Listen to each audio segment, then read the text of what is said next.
Hey, welcome back. And there's another episode of Daddy Daughter Reviews.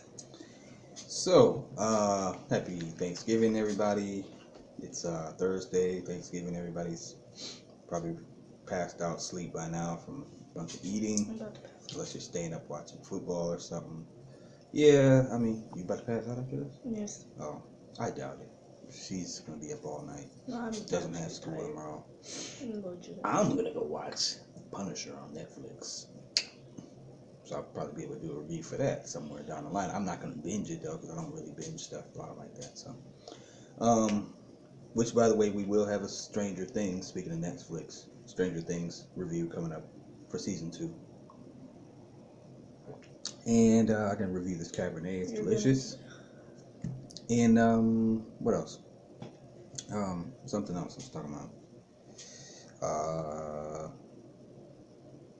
Oh well, I forgot. Anyway, I'll be watching Netflix tonight after we do this.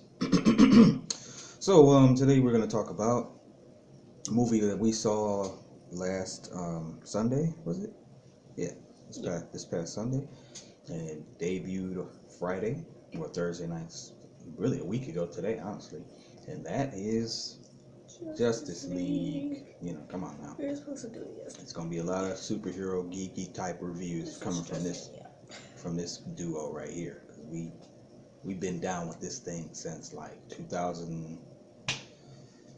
I mean, I always remember, you didn't get to see Iron Man 2. You didn't think I wanted to see it. In 2010, yeah, she wasn't. I mean, she wasn't old enough that I thought she'd want to see it. And we were down in Charlotte, North Carolina, visiting my brother, and then she went to see Toy Story 3. I mean, I'll never forget that. We were in a movie theater in Charlotte, and all the grown-ups went to see Iron Man 2, and her and her cousins went with her aunt to see Toy Story 3. I regret that. I really want to see And who would have thought we'd be here now? Just thinking about the end credit scene of Iron Man 2, and we saw Mjolnir. Man, that just changed the game for everything. That's when you really knew this whole cinematic universe stuff was about to pop off. And now we've had the third Thor movie already. We did a review on that. Check our page. We got that one up. So yeah. But what was the first movie we technically did watch? No. Wait, no. In the theaters. Oh, was, in theaters? Yeah, it was Captain America. In general. Because that next year. Talk as your DVD. I mean, once I found out you were so mad. Once I found out you were mad about not seeing Iron Man 2. Once Thor and Captain America came out in 2011, I took you with me, and it's been ever since. All of these. Yeah. So here we are with Justice League, which is the culmination of, it's kind of like the sequel to Batman vs. Superman, culmination of the DC movie universe so far. What? Culmination. I said culmination. I didn't say what the heck is a culmination? Culmination. Okay, folks, you can get a little vocabulary lesson. It means like the bringing together. Combination. Oh, well, yeah.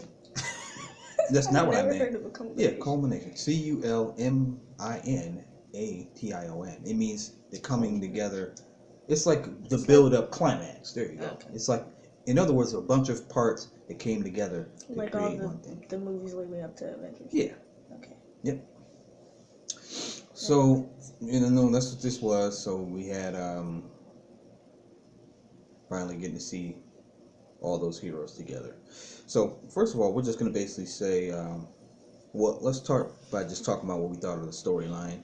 We basically had a storyline about 3 mother boxes, which are some ancient, powerful, kind of extraterrestrial type life sources that some dude named Steppenwolf, who's from another planet, wants to come to Earth. He's ancient, he's been to Earth before or something like that, battling a bunch of the people to keep these things. Well, he wanted them to create something. He wanted to recreate turn his the home world. It's basically like turning the world into basically a place of just hell and fear and But it was his destruction. home world. Well, technically, he was just trying to recreate his world. So. And then all the Amazons and the lanterns and the Atlanteans. They were down. And the gods. And the gods. Supposed to. Came together to fight him, and then he went away and fought him off, and yeah. But the thing of it was about fear was what supposed to have been able to get those mother boxes acting up, or a world that has a lot of destitution, desperation, disillusion, any of those death words. But it was all supposed to be triggered by the death of Superman. So storyline wise, you know, it's kind of funny. Yeah, I mean, it's kind of funny because it's like, oh, so once Superman died, like, really the world started being bad then? Like, please. What? I mean, that ain't based on the real world. Shoot, man, this world's... I won't say this world sucks. I mean, this world sucks. I mean, it shouldn't have took like the death of Superman. All of a sudden, oh, the world is in such disarray now that in fear. But I get it for this cinematic world, they're trying to make Superman's death that more impactful. That the world kind of changed after he died, and it opened the door for this kind of thing to happen. So, what'd you think of that storyline? That storyline was fine. They just didn't go into it too well. Like detail wise. I know when we like we talked about plot holes. I'm sure you're gonna touch on that later. So yeah, there was some plot holes in it, but yeah, as far as just a basic storyline for them to go with, I mean, it's not. I mean, I really don't have no complaints about it. I mean, you can kind of always think, well, they could have did something better, but I mean, based on the fact they were trying to do something to connect to Batman vs Superman, in the way that movie ended when Lex Luthor was talking about ping, ping, ping, or something. When he was saying he was saying that the bell's already been rung, so he was already alluding to this, and they hinted at mother boxes in that movie. So, you know, I mean, for a comic book, fantasy, sci-fi kind of world or storyline, yeah, I thought it was pretty cool. The problem is, we're gonna go into that. And we didn't do enough. We're gonna go into problems. Yeah. Okay. But generally speaking, we both said the story. Even in other words, if we just felt like the storyline was stupid to begin with, then we have a problem. But neither one of us feels that way. So. Yeah. So getting it past that, I'm gonna start talking about like what was your favorite scene, combined with just things overall. Let's do it in reverse. Just in general, just name a bunch of things you liked about it, and then top it off by what was your favorite scene. Oh, that's what you want. Let's do it like that. And then we're gonna do the same thing opposite, where you say everything you didn't like and then right. Everything I liked. The way the actual characters of the movies interacted with each other. The chemistry of the characters. You can see how or certain people are used to other people, like Wonder Woman and Batman are very used to each other because obviously they've had multiple interactions. And then you can see the intensity. It's late. I'm so tired.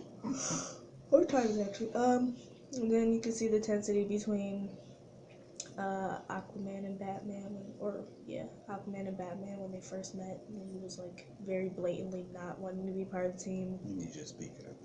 Okay, I'm tired. I'm just saying. I will start yelling. And then you can see the awkward relationship between Cyborg and Wonder Woman, those type of things. Well, I can't get into that because that's another part. No, your favorite scene. No, I was about to say something about that, but that's not. And then my favorite scene was after Superman had just been brought back to life. Did we say this was a spoiler review? You'll say the Oh yeah. This is the spoiler review. This is spoiler, yeah. We never said that. This is spoiler, yeah. It'll be in the title when I post it. Hopefully. So. And when Superman was brought back to life and he was battling not all of them. He was battling everybody except Batman. Yeah. If you didn't want to hear that, sorry. You played yourself. And at this point, it's been out over a week, so. Yeah. And after you upload it, it's already should have seen it, hopefully, but it'll say spoiler review, so it won't really be their fault, or it would be their fault. It wouldn't be our fault. But right now, if you haven't seen it and you just heard what we said already, and you've heard a little too many spoilers, hope you're figuring it out. That you should just turn this off. That's pretty much it. That was my favorite scene. So well, I would agree with you because actually, the thing I like best about it. Some of the things I like best about it was team chemistry, which, I think anytime you do a movie like this, the funny thing is, like, you go back and you have like X-Men, and then they had a Fantastic Four movie, and those were good. But I mean, obviously, the game changed, and the standard was set with Avengers on creating a team movie that had chemistry between the characters. So, um, with that being said, I think they did a good job with the chemistry. Um, obviously, like you said, Batman and Wonder Woman, they've had chemistry since the first. Since Batman vs Superman, they carry that into this movie very well. Um, it's kind of weird. It's like, yeah, it's like a brother sister chemistry, but I think there's a little. Well, from Batman's end. I think Batman crushes on her a little bit. I mean, Alfred knows what's up, man. It's so funny. But I like that because they play off of the fact, Bruce Wayne is kind of supposed to be a ladies' man, so she probably, finds him intriguing and attractive, So who knows if they were to go further with some movies, it probably would, explore that. Heck, I don't know. I always used to think as a kid that Superman and Wonder Woman, like me and your uncle used to play with our action figures. Yeah, Superman and Wonder Woman they were always getting together. He was like, man, forget Lois Lane. I need some superpowers. Anyway, so and then I think in this movie they're sight fiends. I was gonna say. Wow. See, maybe I've had too much. We should do this tomorrow. Probably had too much. The fight scenes, flip those first letters. The fight scenes and the action sequences were good. By the way, I've seen it twice now. I'm not going to tell, I've seen it on other underhanded methods that I'm not going to talk about. And honestly, I almost have to kind of change some of the things I originally thought the first time I saw it. But actually, I'll get into the things I don't like, but I don't want to bring that up right now. So the fight and action scenes were good and intense, but on the flip side, I'm gonna say something contradictory to that in a few minutes. But I did like their chemistry. The end credit scenes were dope. I mean, these are some of the best credit scenes I've ever seen, actually, in any of these movies. Like, they're up there with some of Marvel's best ones, and Marvel really hasn't been doing very good ones lately. And but we figured out why. Yeah, I know. Go ahead and say that because it was a good thought. Because they're leading up to the biggest movie with Thanos in it, so they don't want to give away too much. Yeah, I just think that they're trying to really. It's almost like they're kind of dumbing us down to set us up for the hugeness of that movie. They'd rather probably put more. I mean, we all know it's coming. Yeah. So what else do they really need to drop in as far as that? Because there's probably not too much more that wouldn't just be like a major spoiler. Yeah, I think they're really they don't want to do any more of that. I mean, we got to see him at the end of Age of Ultron grabbing the gauntlet in the first place. And at the end of when his little ship popped up. And at the end of Ragnarok, we're seeing his ship. So, but yeah, the Flash racing Superman scene was dope. I mean, it's like anybody who is even vaguely familiar with these two characters, like if you read comics or if you're like me, who just more or less was like a cartoon fan growing up, that's the never-ending debate. It's like, okay, can Superman beat Flash? Or, I mean, who's faster between those two? So they played it really well. I mean, the dialogue between those two and their chemistry was good in that scene and stuff. Mm-hmm. So I love that scene, and then even the one afterwards with the reveal of Lex Luthor escaping prison, and then that was your boy Deathstroke that she likes to use in the Injustice game. He's best. Pretty badass. So they introduced that villain, so it's like hinting at. He said we need to start a league of our own, so they hinting at either like the Legion of Doom or something, villain organization. Both of those were great. Like, they got you amped. Like, oh, this is the kind of fun. This would be good. I mean, all the criticism of Batman versus Superman, like how it was just dark and it didn't feel fun. I mean, people can talk about what they want, and I'm online seeing freaking battles between the fanboys all the time. And I'm a Marvel head. Like, I don't make any like mysteries about it. But I also grew up on DC characters, especially like me growing up in the '80s. You had more DC stuff to watch, like Super Friends and Batman and Robin cartoon and Superman cartoon. You know, even the ones that were what do you call them? Revamped? No, Rebooted? no. What is the word I'm saying? Reruns from the '60s. You know, Batman and Robin TV series. You know, they really have dominated the '80s. Wonder Woman's TV series. You know, I grew up on that stuff. I mean, you had the Hulk TV series and a couple little Spider-Man things, but I mean, Marvel wasn't really doing nothing on cartoons or TV. I mean, they were. I shouldn't say that because Spider-Man had the weird cartoon, the Spider-Man. You know, that had that song. Yeah, I mean that's an iconic cartoon, but it was trippy. It was a trippy cartoon. It was done in the '60s. People were on acid back then. Seriously. Okay. Seriously. All right, get back on Anyway, track. so, you know, but my point is, you know, people always crack on Marvel and all stuff. I mean, people take shots at Marvel for being comedy and silly and all this other stuff. But it's just fun. That's the way I look at it. I mean, I could go way into more detail on that, and I am going to make a video about this ongoing Marvel versus DC stuff. Because, I just, sometimes I get long, drawn out comments online, and I'd rather just make a video and just get all my thoughts out. But anyway, my point is, it was fun, and it's already looking to be fun. Like, they injected more fun into this movie. So that's what I'm really trying to get at, is that one of the things I liked about the movie is they injected some fun for once, finally, which they... Did you just die? Are you okay? What happened? Like, I saw something, I didn't know what happened. I did not die. My throat kind of choked up on me there a little bit. You're like... Yeah, it happens, you know. But starting with how they did with Wonder Woman, they did a better job of putting some fun elements and some humorous moments. I hate to even use the word comedy. It's just humorous. Like, life has moments that make you laugh, dang it. And they didn't do a very good job of that in Batman vs. Superman. Did a much better job in this movie. Although there was some that was terrible, and I'm going to get into that too. I mean, to me, that weren't good, I should say. Nothing about the movie was terrible. So that's what I like. I liked Cyborg being a new character. I thought his introduction into this cinematic world was well done. Obviously, all three of those guys were pretty much being introduced, but I was impressed with Cyborg, because the thing of it is, going off of previews, and I told daughter this, you know, going in, I didn't know what to think about Cyborg. I wasn't too pumped about him because he was looking bland as heck from the previews.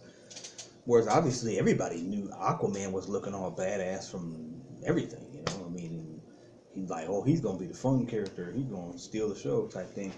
And then obviously you saw things where they showed Flash's personality. See, we weren't really getting nothing of what Cyborg was gonna be, so he was a pleasant surprise. And then of course I love Wonder Woman and Batman. They just period. Exist. Like, I don't need just their existence is dope. So my favorite scene is, there's two. There was the first battle with Steppenwolf, when they like tracked him down to that place and he was on the verge of about to kill Cyborg's father. So, you know, that first scene, and they caught him. We'll let you. And, you know, they had a good battle. It was like, you know, their first little battle together, coming there to fight him. Had Aquaman joined him yet at that point? No. Nope. I didn't think so. Oh, no, he did. Yeah, he did. No, he didn't. No, he showed up at the end, because that was when he Steppenwolf busted the wall and it started letting the water flow. See, this is why it was good for me the second time. Yeah, up to that point, he wasn't with them. So that was like his little moment of saying, here, I'm here to join y'all.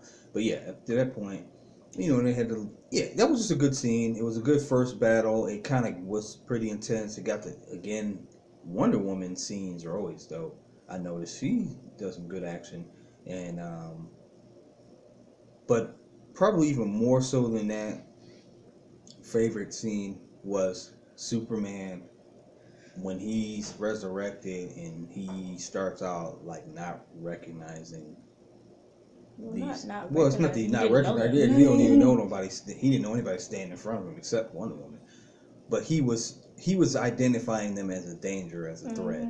So obviously they start fighting, and well, they're trying to just subdue him. Yeah. He's taking it out on them, and man, you got to see how badass Superman is, because he was taking care of business. It's like they couldn't even mess with the dude, and that was just a well done, intense, dope scene that made Superman look dope. I mean, that was like impressive, as opposed to like when he was fighting Batman and Batman versus Superman.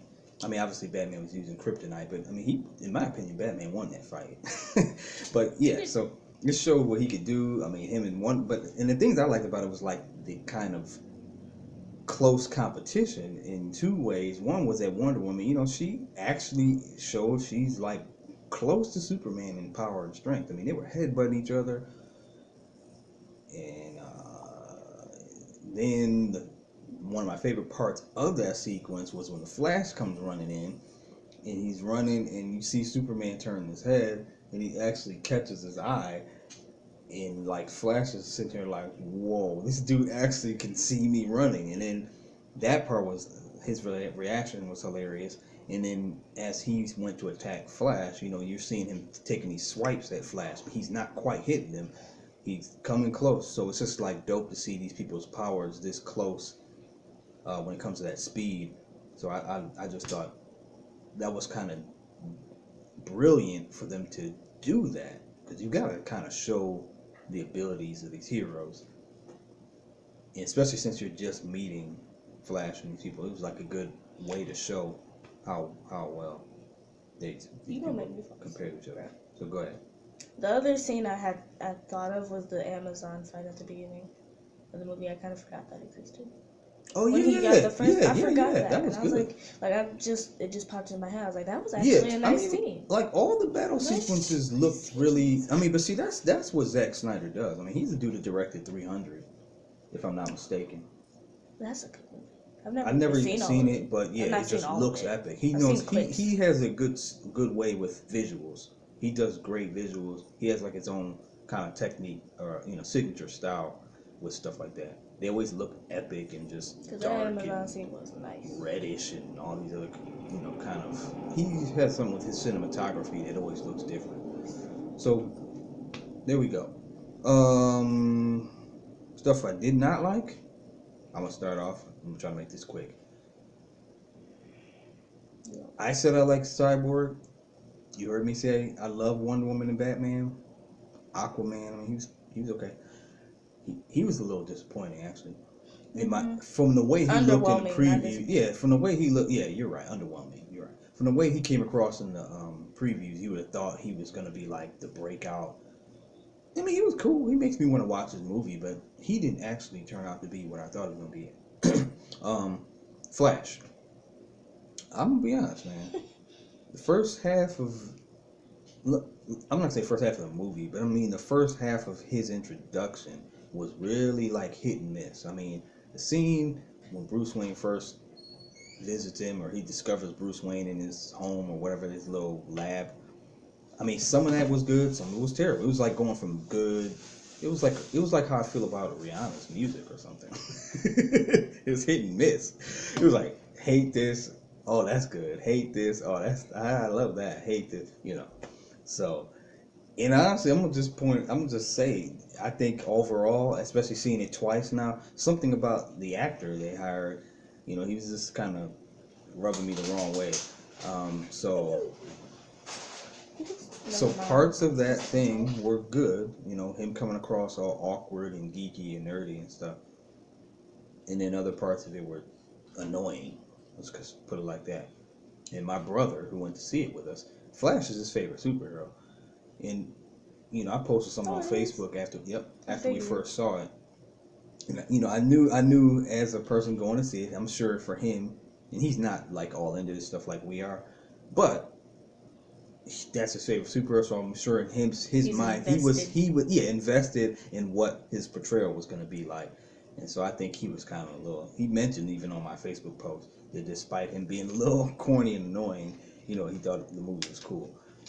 So I'm not the comic book or purist who thinks like, oh, he was so out of character. Although really the Flash, I knew he wasn't necessarily an awkward geek.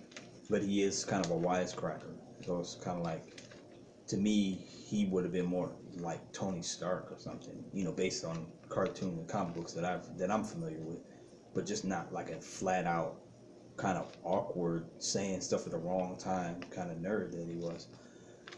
However, like in the later parts of the movie, once the first scene, the battle scene I talk about with Steppenwolf, for whatever reason things changed. Now, and this ties into like whether you know or not, the movie ended up having kind of two directors, two writers. Zack Snyder started the movie. He had a tragedy. His family lost his daughter. He had to step away from it. They got Joss Whedon, who directed and wrote Avengers and Avengers Age of Ultron, stepped in to finish the movie. So it was like, I think some of those comedic, humorous things that worked out better, maybe they were because of Joss Whedon, because he's probably better at it, because he did a great job in, well, he didn't do a great job in Age of Ultron. There was some corny crap in that movie. But the first Avengers, he did phenomenal. So, yeah. But like the scene where him and Batman, where Batman told him to just save one, and like he was just like, I thought it was a dope scene because he was I just push people and run. Like he was by that time he wasn't annoying to me. So I don't, but like the scene when he first sees the bat signal and he's all like, "Oh, that's your signal." That's your signal. That means we're supposed to go now. It was corny to me. It just didn't work. So Flash was one of the things that kind of was a little bit of a downside for me. Yeah. Overall, even though overall he was okay, but just the fact that he had that much part of him that I did not like, that's not cool. I don't want to have a character that that annoyed me for a good portion of the movie. The other thing I didn't kind of like was, I thought in some ways, and now again I saw it twice, so I'm gonna back off this a little bit. Is that I originally would. Stop leaning your head here. Man, please. I originally thought that the way they buddied up was a little too quick. Actually, no. Actually, I do still feel that way. The way the team came together, I have to backtrack on that, because at first I thought it was a little cheesy the way they were meeting with Commissioner Gordon, and then Cyborg shows up. After he had basically said he didn't want to be a part of it. Then Aquaman. Aquaman, I was wrong about that, because Aquaman didn't show up until the first battle. So, originally when I first saw the movie, you see things things go over your head kind of quickly and you're trying to take it all in. And I just seem to recollect that they did it too easily. So I disagree with that now. I do think that was okay, because really their main reasons was, Cyborg joined them because he found out they took his father. Mm. So, okay, I'm like, I can't be mad at that. And then Aquaman decided to join them because by that time Steppenwolf had been to Atlantis and took the other mother box. See, I kind of had forgotten those things happened, so it really wasn't cheesy that they decided to join with them. What I do have a problem with is, just like I said, how fast they were just so buddy, some of them. Because Aquaman was like acting real hostile. He was acting like he didn't necessarily trust Batman. He definitely was questioning Cyborg. And then one of the main scenes they use in trailers when he's flying in the air and he catches. First of all, just to see, it was like some of those scenes were corny. When Aquaman landed on Batman's van, he's just like, "Hurrah!" Whatever. He's like, "You really are crazy, aren't you?" He's like, "Yeah, whatever." He's like, "You're the one that showed up with a pitchfork." I was like, "Come on." All right, like, and that was like, anyway. So then he's flying in the air after he's killing one of those parademons. You saying I need this? No, do you want it? Oh, she's saying my breath smells. No, it smells like wine. It does. Anyway. And now it smells a little bit more like it. So, yeah. When he's flying in the air and then Cyborg catches him and he's like, what do you say? The riot ain't over yet. Yeah. And he's like, my man. I just like cringed at that. I was like, get the heck out of here, man. 20 minutes ago, you talking about this guy may not even really be on your side. Or that he doesn't really want to solve the riddle of the mother boxes and all stuff. No, you just, my man. Because he caught you in the air and then threw you. Like, what are you guys doing? That crap was... And that ties into some... there was some corny dialogue in there. And that's a version of some corny dialogue. So, And actually, it took away from, all the hype around Aquaman, Because this is what I was saying before. It's like, when you looked at those scenes in the previews and the trailers, you're thinking every time, you're like, oh man, that looks dope. Because you think the storyline is going to help that. Then you see that storyline, you see that this crap's just happening too easily, and it makes them look cheap now. It's like, that doesn't look cool that he was saying my man and all stuff, because it happened too quick. You got to build up to that kind of moment. And then lastly, the thing I did not like, or a thing I wish would have been different, was that they wish that we would have had more quality time put into Cyborg's backstory. And by that, I mean just one or two more scenes to kind of deal with. He was an actual football star, an athlete. I mean, instead of just some pictures and things like that. And he was supposed to had a genius IQ. Just something. One or two more scenes they could have done would have helped that out. And this ties into what was my least favorite scene. They could have had one or two more scenes with Cyborg instead of having that stinking scene that I think was the one that just, and seeing it twice, I felt the same way. It's the Commissioner Gordon scene. Yeah. That's my least favorite scene in the whole movie. I don't know. It was just like, it felt like they just need to have some kind of scene that was like Avengers-ish. To have like a human being with no powers like Nick Fury be involved in kind of helping them figure something out. And like get some way to like put Commissioner Gordon, because he's like an iconic Batman character. But yeah, that scene was like a waste of time for me. And just to bring the heroes up when this was after the first battle with Steppenwolf, when then Aquaman showed up like, so really dressed like a bat, huh? I can dig it or whatever. I mean, again, one of those things that looked okay in the trailers, in that scene, it fell flat. In context, totally fell flat. And then at the end, when Commissioner Gordon was looking away and he turns around, they're all gone, and Flash was the only one there, and he's just like, "Oh, that was rude." Yeah, I mean, it was just corny to me. So they could have done anything else to try to make a scene to bring them together to have a strategy session, I guess is what that was. They could have had Alfred be the person. I would have had flipping Superman's body to connect. Anything better? I don't know. And honestly, yeah, I forget about that. That whole, well, I think you're going to touch on that. But the digging up plot hole? The digging up plot hole thingy? Oh, yeah. The digging up Superman, yeah. But anyway. I'm getting to that. That's my thing. That is my thing. Oh, I'm actually getting ahead of myself. So anyway. Go ahead. I'm not. Yeah, but because I had the same thing. Right, but I'm bringing up this, which is a different question. You don't have to be in order.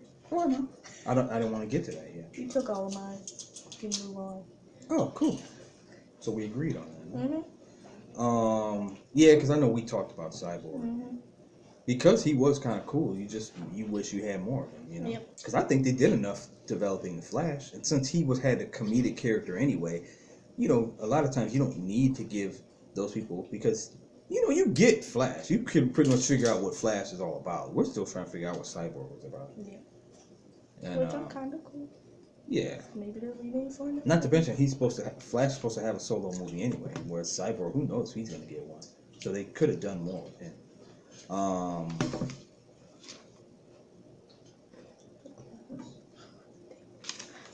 So moving on,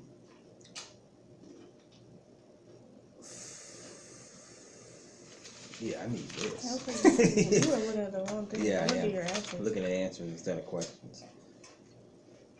So yeah, what's your? Sorry, I was trying to see what you're saying. So it's like, yeah, what's your favorite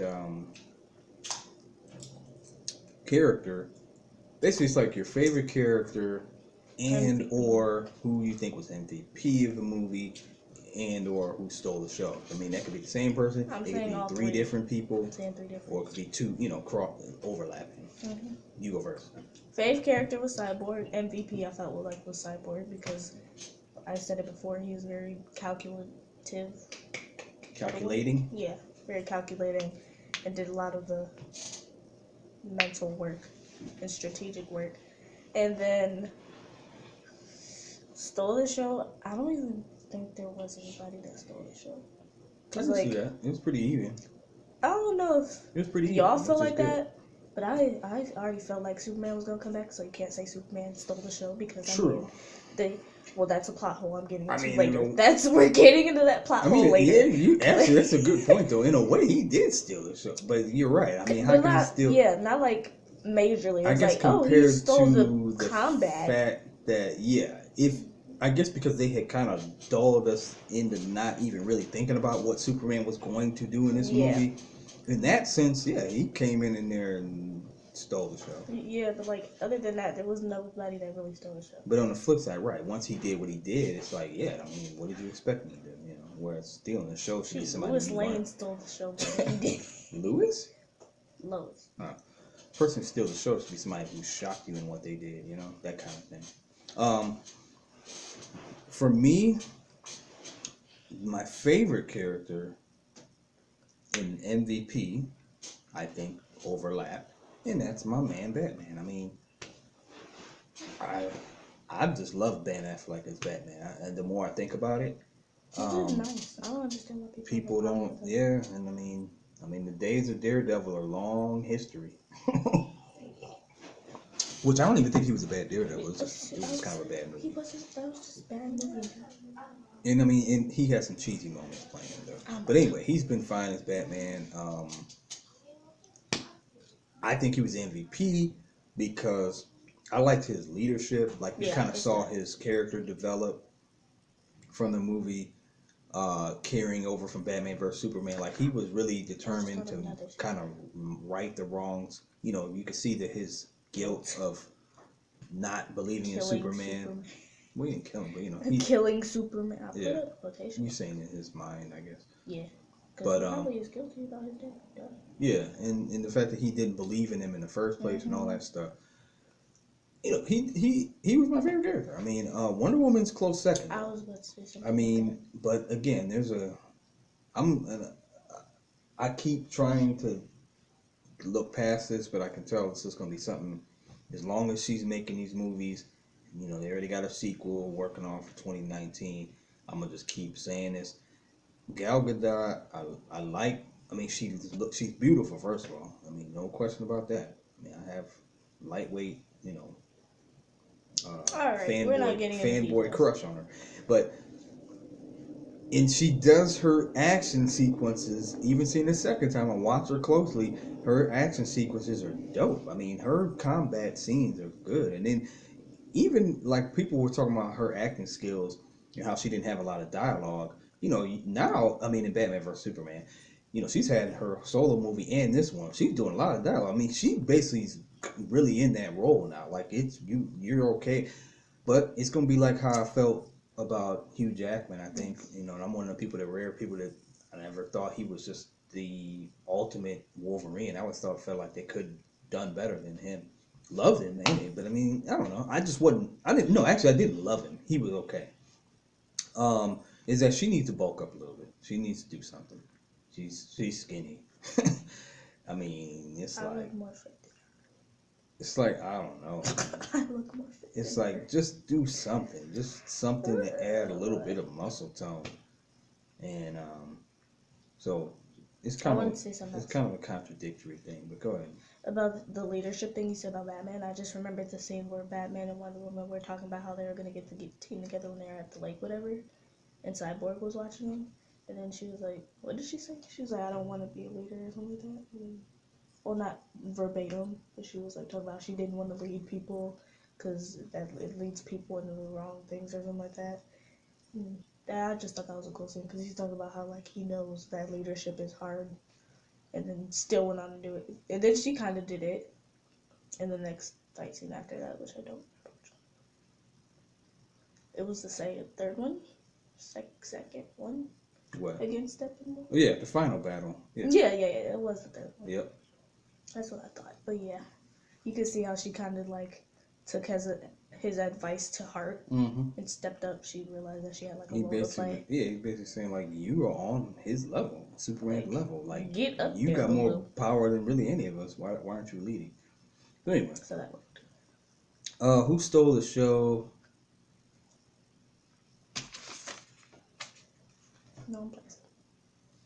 Yeah, it would be And I'm kind of like you. Nobody necessarily stole the show, but I guess I'll just repeat in a way. Cyborg was the biggest pleasant surprise for me because he basically turned out to be the impressive character that I thought Aquaman would be. I thought I would have walked out of there talking about Aquaman. Again, Batman Wonder Woman was going to be a given as far as I was concerned. Well, definitely Batman. I mean, because all I know, you kind of knew after Wonder Woman had her solo movie that she was going to be dope from now on. And, but yeah, I expected Aquaman to be the guy. I'm not going to say I expected, but I'm just saying because everybody, you just thought he would at least be the dude that you all could agree on that was cool in the movie. And he was okay. Like I said, Cyborg impressed me more. Maybe it's because we just didn't know much about him, so he was more of a surprise, like I said. And then his, some of his, whatever you want to call it, abilities, the technology and science behind him, making him have ability to wire into the controls of the mother boxes in the control system of Batman's little Nightcrawler. That was cool. Those kind of things. I didn't know. I mean, or when Wonder Woman was trying to find him and he just randomly shut off the computers and then started talking to her. Oh, that was dope. That was a dope scene. It was. That's cool. That was a dope scene. That seems like something I was trying to do. Yeah, there were some really dope scenes in the movie. So, Cyborg. I mean, in other words, I don't want to sound like I don't know what Cyborg's abilities are, but in a way, I don't know what Cyborg's abilities are. I mean, I'm familiar with him from the Teen Titans and he was a black superhero, being a black kid. I mean, obviously, I kind of was paying attention to him, but honestly, he didn't really fascinate me or me and my brother. I mean, I did used to want the toy, and I always thought cyborgs in general are cool. When you're part human, part robot. And maybe I just forgot over the years. Maybe I knew this stuff about him, but seeing it on screen, him being able to hack into systems and communicate with computers and then even like kind of regenerate. It looks like he's able to regenerate stuff. Well, that's kind of cool. He's so that's what he was a pleasant surprise. I wouldn't say stole anything. So then, quickly going into disappointment. Not that this was a disappointing character, but disappointing part of the movie, which is kind of contradicting the fact that one of my favorite scenes is the Superman resurrection battle with the other Justice League. Well, I can't say other because they weren't together. The Justice League members. But I love that. But in all honesty, the method that they went about bringing Superman back, I mean, when I first watching that... That was my biggest problem. Yeah, I brought that up like the second when I was first watching that, I'm just like, what the heck are they doing? First, I was having a hard time following that conversation, which is a credit to them. It took me a minute to even pick up on that they were suggesting using the mother box to bring him back. Because Bruce Wayne was talking about, what if it's somebody whose cells never decay and it might be strong. I literally didn't know what they meant. Yeah, somebody said his name. It was Flash. Flash like, we could bring him back to life. And I was like... And that's when I'm like, oh, they're talking about Superman. Oh, of course, because I knew there was going to be some point in the movie where they tried to bring it back to life. I just said that. And so again, I think that could be some Joss Whedon touches, because it kind of reminded me of conversations from the Avengers that I wasn't really understanding, but then I went back and looked at and saw, I saw Avengers 8 times, or 8 times 10, 80 probably. And it's the type of dialogue that is good. There should be some dialogue you don't get. Like, it was a little nerdy, scientific-y,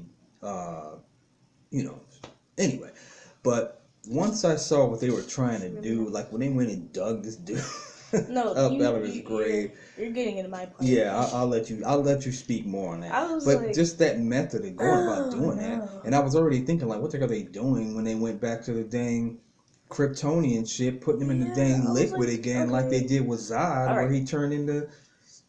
Because this is where I'm like, what are y'all doing? This is where I'm passionate. It turned out okay, but at that moment they were doing it, I'm like, this crap's going to be a fail, man. It felt to me like here goes DC doing some dumb crap in their storylines that's going to make people shake their head. Like, what are you doing? So, go ahead.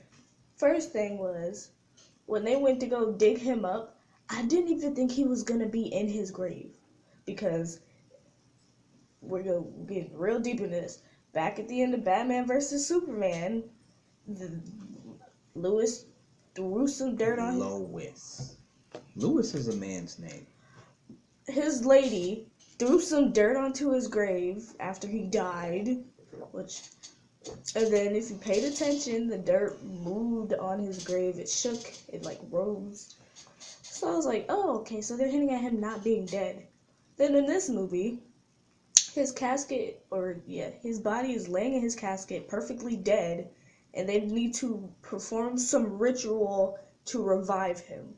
How did you go from him hinting at him being possibly alive to him being fully dead and having to do a mother box ritual with the Flash running down the hallway and charging up the mother box, which why wasn't the mother box charged in the first place, to bring him back to life?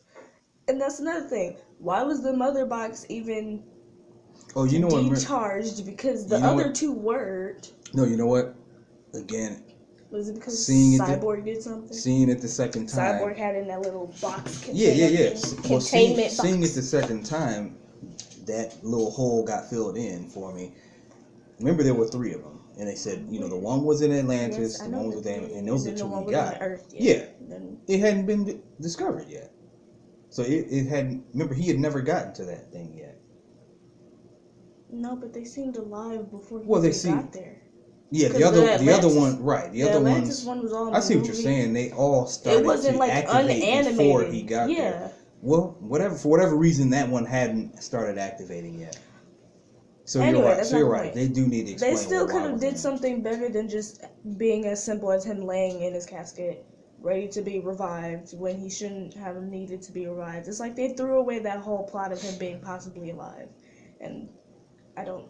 What was it you were saying before about it would have just been better? It would have been better if he wasn't there. Then it was some whole where is he type of thing, and they had to go search for him, and then Lois found him or something, or saw some sign of him existing still, and then ran to Batman and was like, I think I found him, and then there was this whole.